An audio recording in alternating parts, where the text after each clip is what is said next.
The high conclave of the Galactic Accord met in a grand hall built inside a hollowed-out moon. The walls shimmered with soft blue light and the air hummed with quiet energy.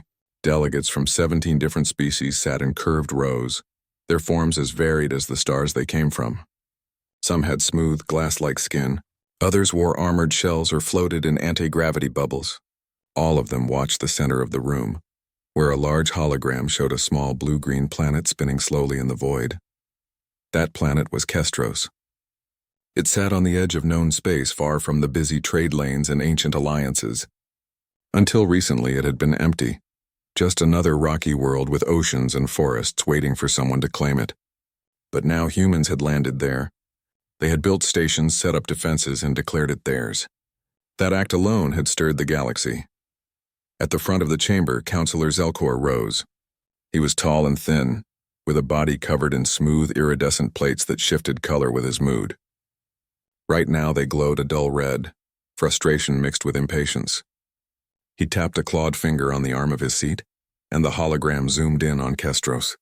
Tiny red dots appeared around it, ships, weapons, human activity. Brothers and sisters of the Accord. Zelkor began, his voice deep and resonant. We face a problem not of war, but of recklessness. The humans, these Earthborn, have once again acted without thought. They see a world and they take it. They see a border and they cross it. They do not ask. They do not wait. They simply act. A murmur passed through the chamber. Some delegates nodded. Others shifted uncomfortably. Humans were new to the galactic stage, barely a century since first contact.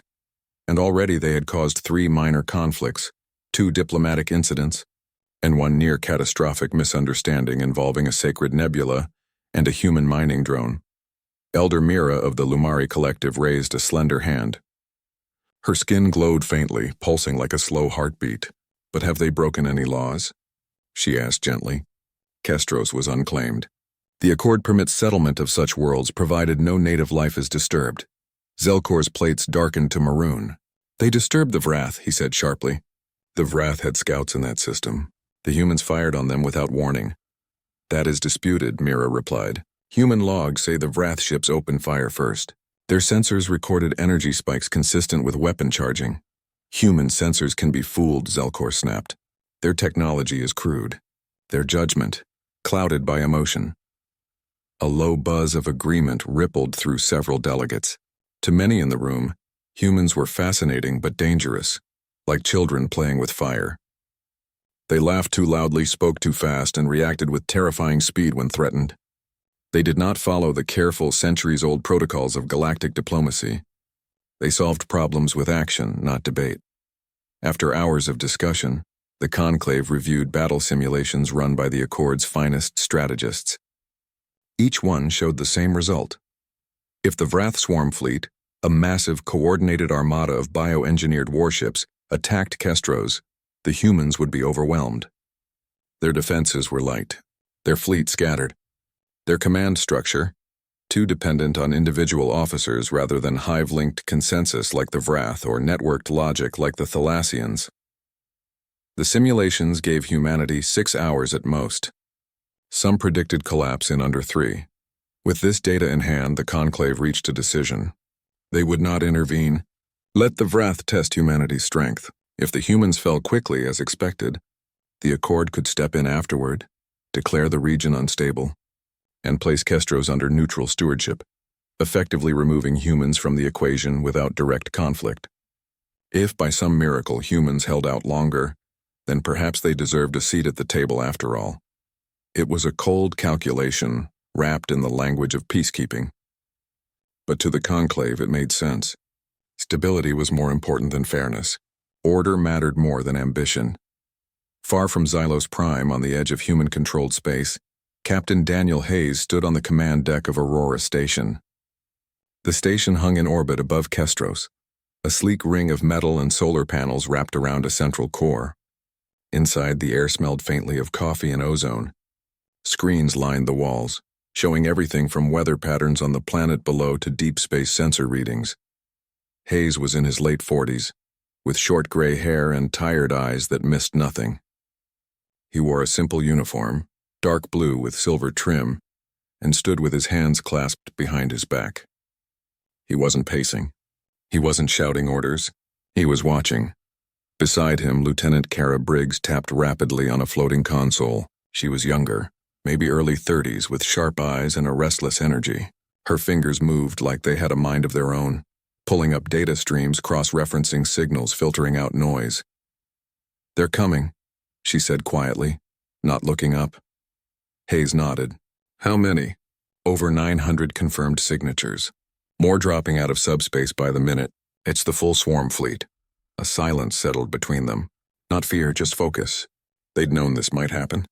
Ever since the Vrath scouts had approached Kestros 3 weeks ago, tensions had been rising. The humans had warned them off. The Vrath had ignored the warning.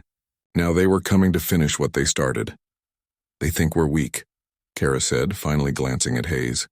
"They think we'll panic, that we'll scatter or beg for help." Hayes turned to her. "What do you think?" She gave a small, tight smile. "I think they've never fought humans before." Down in the station's engineering bay, technicians ran final checks on the neural-linked weapon arrays, new systems that connected every turret, drone and fighter into a single responsive network. On the surface of Kestros, hidden beneath sand and rock, automated launchers powered up, their barrels aimed at the sky. In orbit, stealth satellites blinked to life, feeding real-time data back to Aurora Station. No alarms blared. No red lights flashed. The humans prepared in silence. They didn't need speeches. They didn't need last-minute plans. They had trained for this. They had built for this. Back in the crystalline hall of Xylos Prime, the conclave adjourned. Delegates drifted away, already drafting reports and updating risk assessments. Most believed they would reconvene in a few hours to discuss the aftermath of humanity's defeat. None of them imagined that the battle would be over before their next meal cycle. But on Kestros, time was not measured in hours. It was measured in heartbeats, and the humans were already counting. The Vrath swarm fleet tore through the edge of the Kestros system like a storm of teeth and shadow. Their ships were not built, they were grown. Twisted hulls of black chitin pulsed with internal veins of glowing green fluid. Wings of hardened membrane unfolded as they slowed from subspace, revealing rows of bioplasma cannons that dripped corrosive slime. There were over 1,000 of them, moving as one mind, one will. No radio chatter, no hesitation. Just silent, perfect coordination. From the command deck of Aurora Station, Captain Daniel Hayes watched the swarm spread across the tactical display.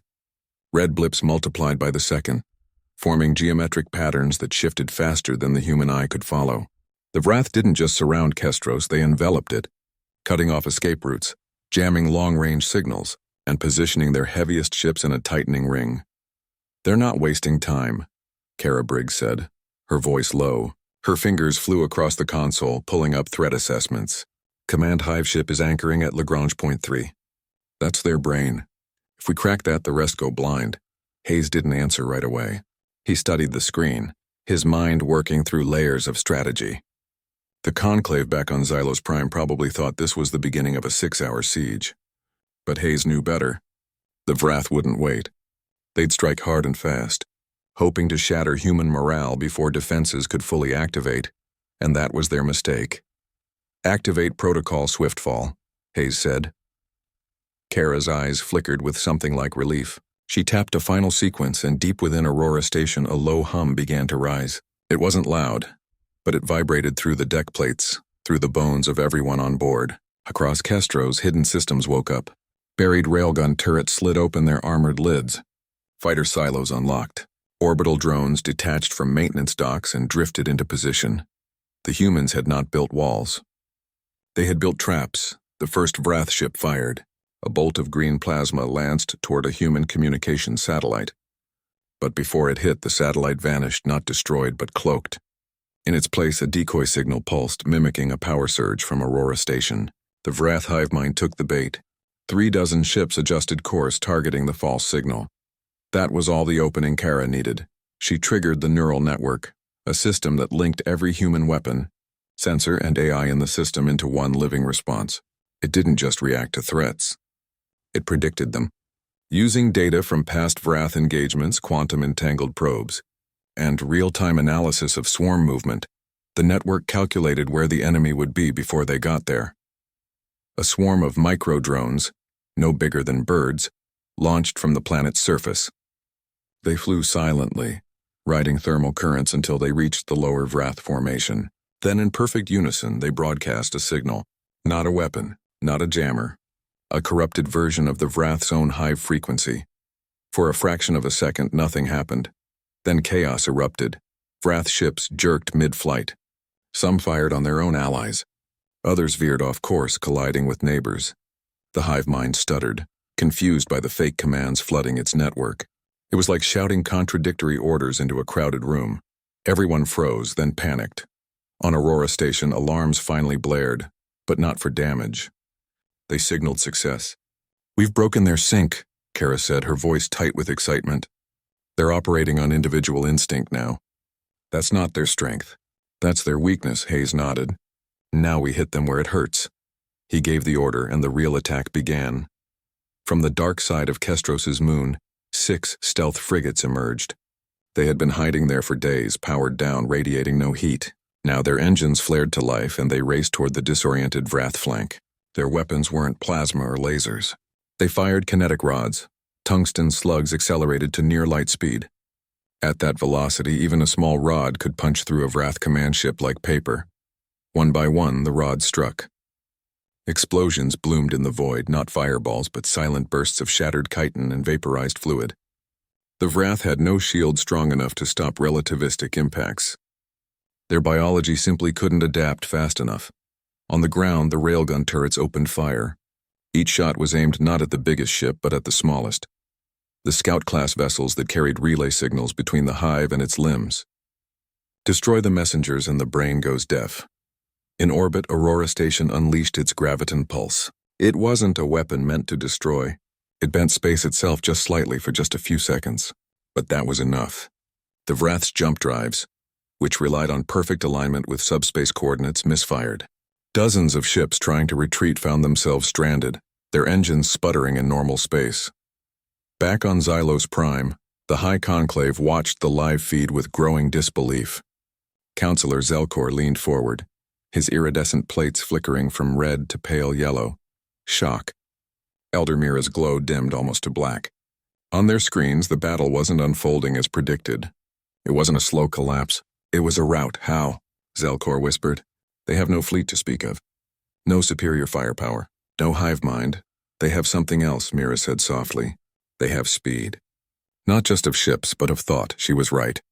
While the Vrath moved as one slow, massive mind, humans moved as thousands of fast, independent minds, linked not by biology, but by choice. Every pilot, every technician, every AI made decisions in milliseconds, adapting, improvising, exploiting openings the Vrath didn't even see. 8 minutes into the battle, the lead Vrath command vessel exploded, not from a direct hit, but from a cascade failure. A micropulse hidden in a fake distress call had slipped past their bioshields and fried their neural core. Without it, the surrounding ships went completely silent, drifting like dead insects. Kara watched the tactical display clear, red blips vanishing one by one. They're breaking, she said. The survivors are scattering. Let them go, Hayes said. We don't hunt. We defend. Below them, Kestros remained untouched. Not a single building damaged. Not one civilian harmed. The entire battle had taken place in space, swift and surgical. On the bridge, the crew stood in quiet awe. No cheers, no celebration. Just the hum of systems powering down and the soft beeping of status reports. They had done what they trained to do. Nothing more. Nothing less. But across the galaxy, the message was already spreading. The humans had not just survived. They had ended a war before it truly began. In the crystalline hall of Xylos Prime, the Conclave sat in stunned silence. The battle had lasted less than 10 minutes. Their 6-hour prediction had been wrong by a factor of 36. Elder Mira finally spoke, her voice barely above a whisper. We underestimated them. Zelkor said nothing. His plates had turned a deep, troubled gray. Far away on Aurora Station, Captain Hayes looked out the viewport at the stars. The Vrath wreckage drifted like dark snow. Kara joined him, holding 2 cups of coffee. She handed him one. They'll be back, she said. Maybe, Hayes replied. But next time they'll think twice. And in that moment, humanity's place in the galaxy shifted. not through conquest but through consequence. They had shown the universe that when humans fought, time didn't measure their defeat. It measured how fast their enemies fell. The silence after the battle was heavier than the noise of war. On Aurora Station, the lights dimmed slightly as non-essential systems powered down. The hum of weapons cooling filled the corridors. Technicians moved quietly, checking damage reports that barely existed. Only 3 human drones had been lost. No ships, no lives. The entire swarm fleet, once a terrifying wave of chitin and plasma, was now just drifting wreckage and broken signals. Captain Daniel Hayes stood at the main viewport, watching the debris field slowly spread. His face showed no triumph, only the quiet weight of responsibility. He knew this wasn't over. Victory in one battle didn't mean safety forever. It meant the galaxy was now watching, and not all eyes were friendly. Kara Briggs approached, holding a datapad. Her usual sharp energy was softened by exhaustion, but her eyes were clear. Vrath survivors jumped out, she said. Scattered in 6 different directions. No pattern. They're running blind, Hayes nodded. Good, let them run. We don't need to chase ghosts. They'll tell their hive what happened, Kara said, and others will hear too. I know, Hayes replied. That's the point. Back on Xylos Prime, the High Conclave had not adjourned. They remained in their seats, staring at the replay of the battle.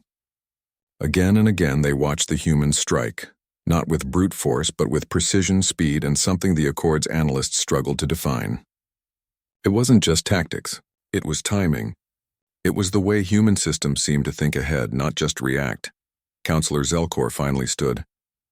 His plates had stayed gray for hours, a sign of deep uncertainty. We were wrong, he admitted, his voice stripped of its usual arrogance. Not just in numbers, in understanding. Elder Mira turned to him. What do you mean?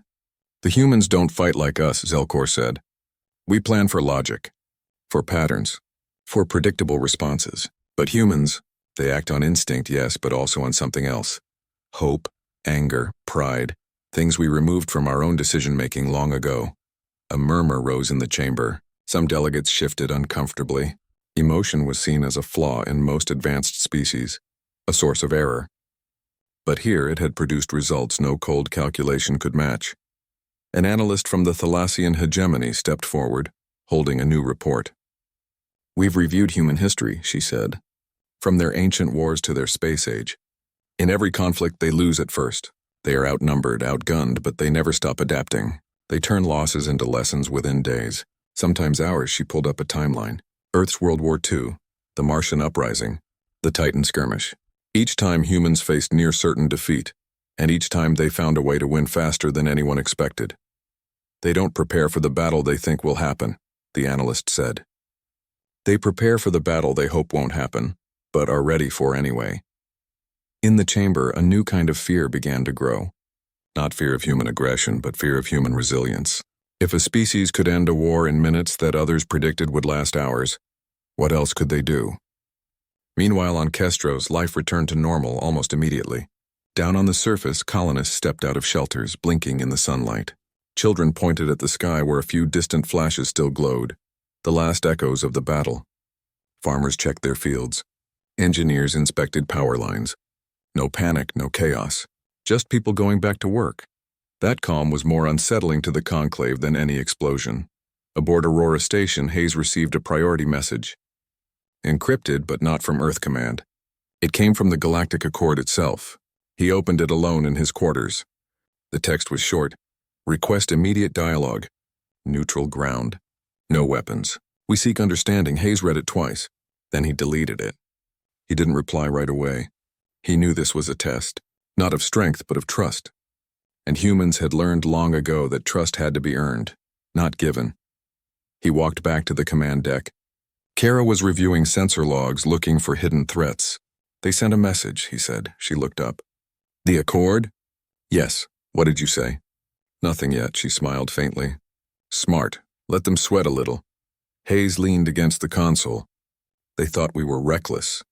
But we're not. We're ready. There's a difference, Kara nodded. Reckless gets you killed. Ready gets you home. Outside, a salvage team launched from the station, moving toward the largest piece of Wrath wreckage, a command vessel. half melted but still humming with residual energy. They weren't after weapons or tech. They were after data. Every scrap of information could help predict the next move. But even as they worked, Hayes knew the real battle had shifted. It wasn't in space anymore. It was in minds, in perceptions. The Conclave had seen humans as a problem to manage. Now they had to see them as a force to reckon with. Hours passed. Then a new signal came through, not from the Accord but from Earth. It was a simple update. All colonies secure, no casualties reported, public morale stable. The message ended with one line: "You showed them what we are." Hayes didn't smile. He just saved the message and turned back to the stars. On Xylos Prime, the Conclave finally broke its silence. Elder Mira proposed a new motion. "We must create a new variable in all future conflict models involving humans," she said. "Call it the human unpredictability coefficient. It cannot be calculated, only observed." The motion passed without debate. Back on Kestros, night fell. The twin moons rose over the plains. In orbit, Aurora Station glowed softly against the black. Inside, the crew rested, but the station never slept.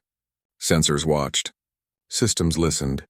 And somewhere deep in its core, the neural network waited, quiet, ready and fast.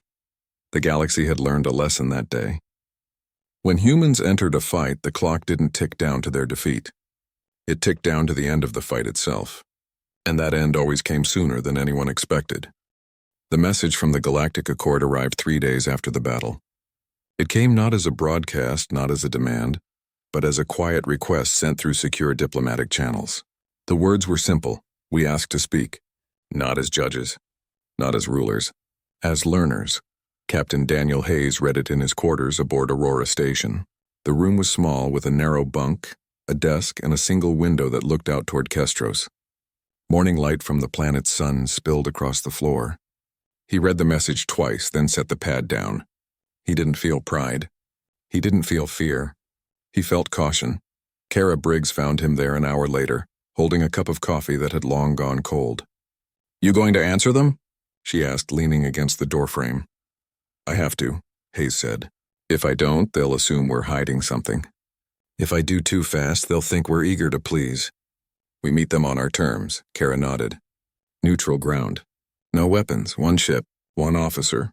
Just me," Hayes said. She frowned. "That's risky." "Everything worth doing is," he replied. Down on Kestros, the colony buzzed with quiet activity.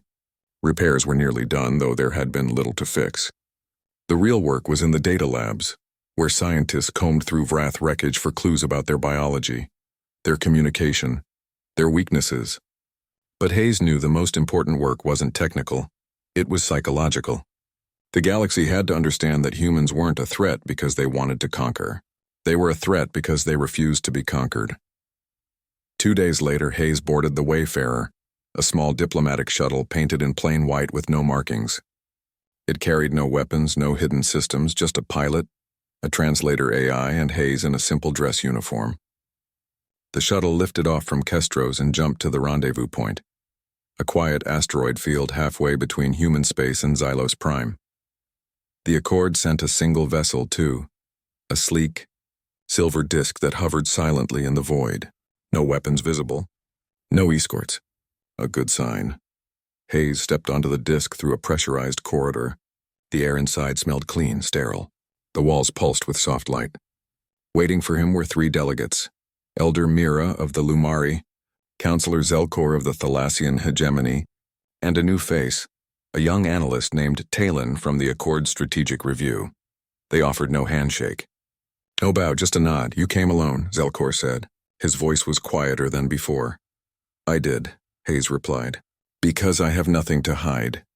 Mira gestured to a circular table in the center of the room. "Said we do not wish to interrogate." "We wish to understand," Hayes sat. The others followed. "Why did you act so fast?" Talon asked, her voice curious, not accusing. "Our model said you would hold defensive positions, wait for reinforcements, try to negotiate. But you attacked before the Vrath even finished forming up." "Because waiting is how you lose," Hayes said. "In every war humans have ever fought, the side that hesitated died first. We don't wait for the enemy to be ready.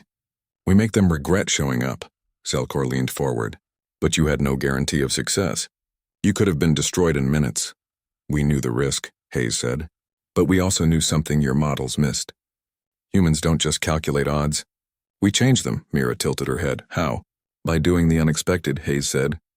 Your simulations assumed we'd fight like you, logically, step by step. But we don't, we fight like survivors.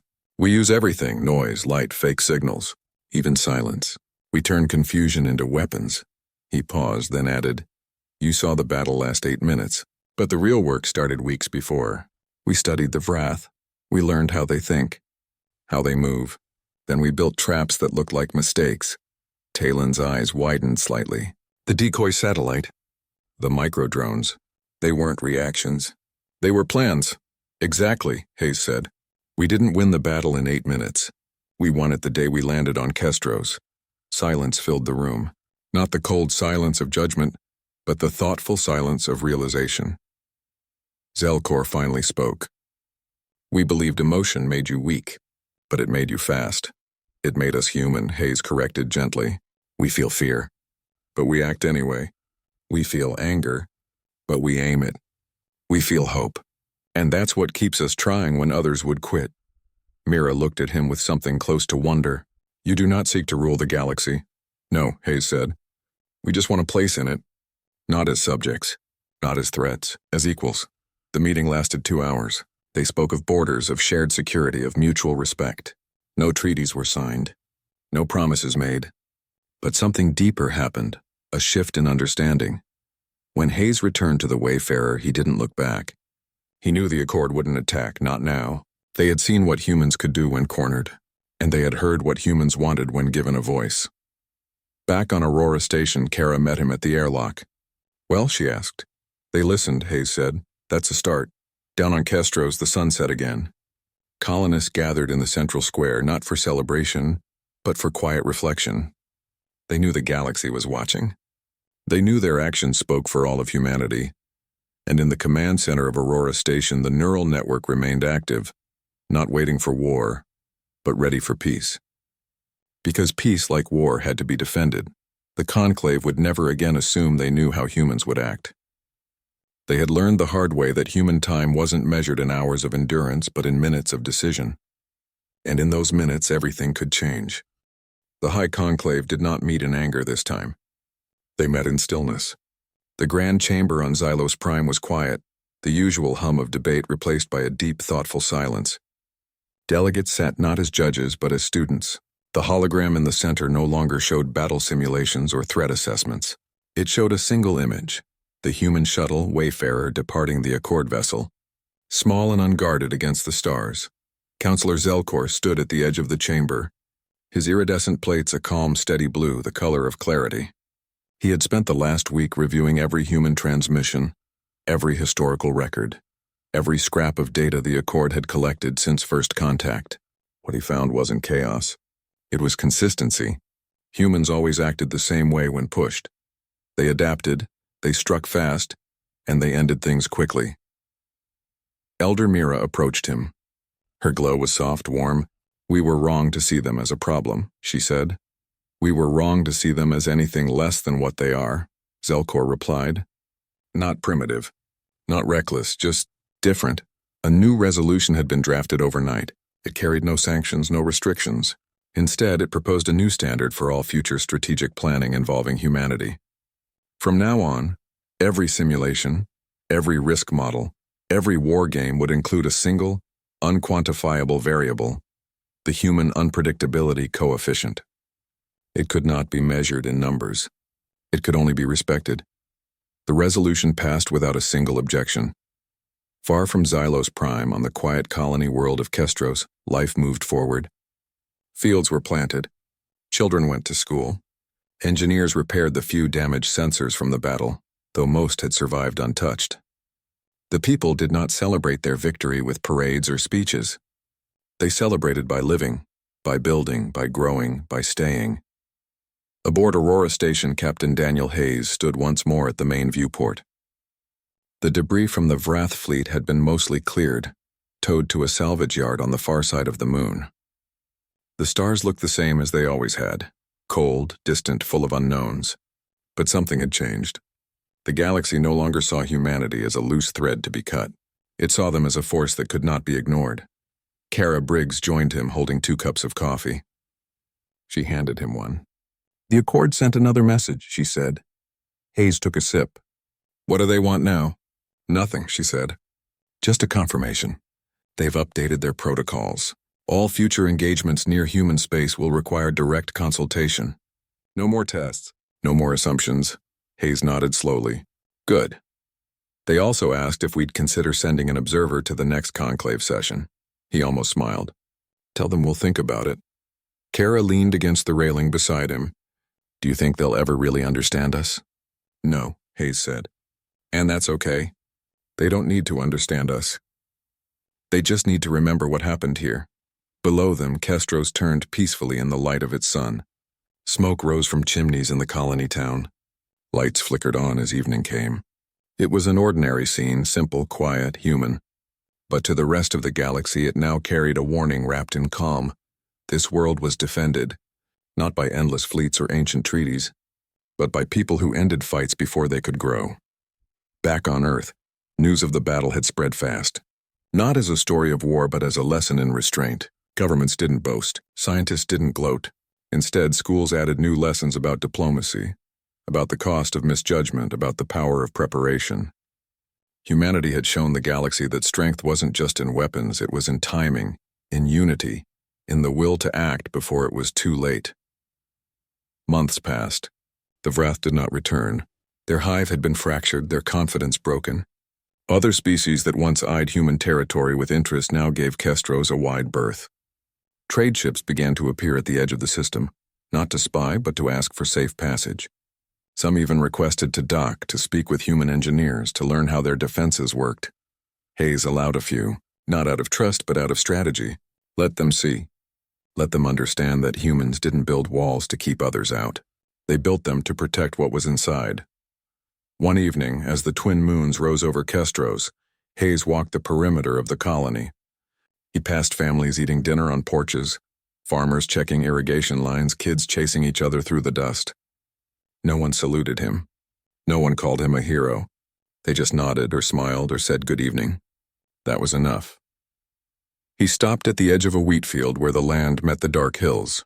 The wind carried the scent of soil and growing things.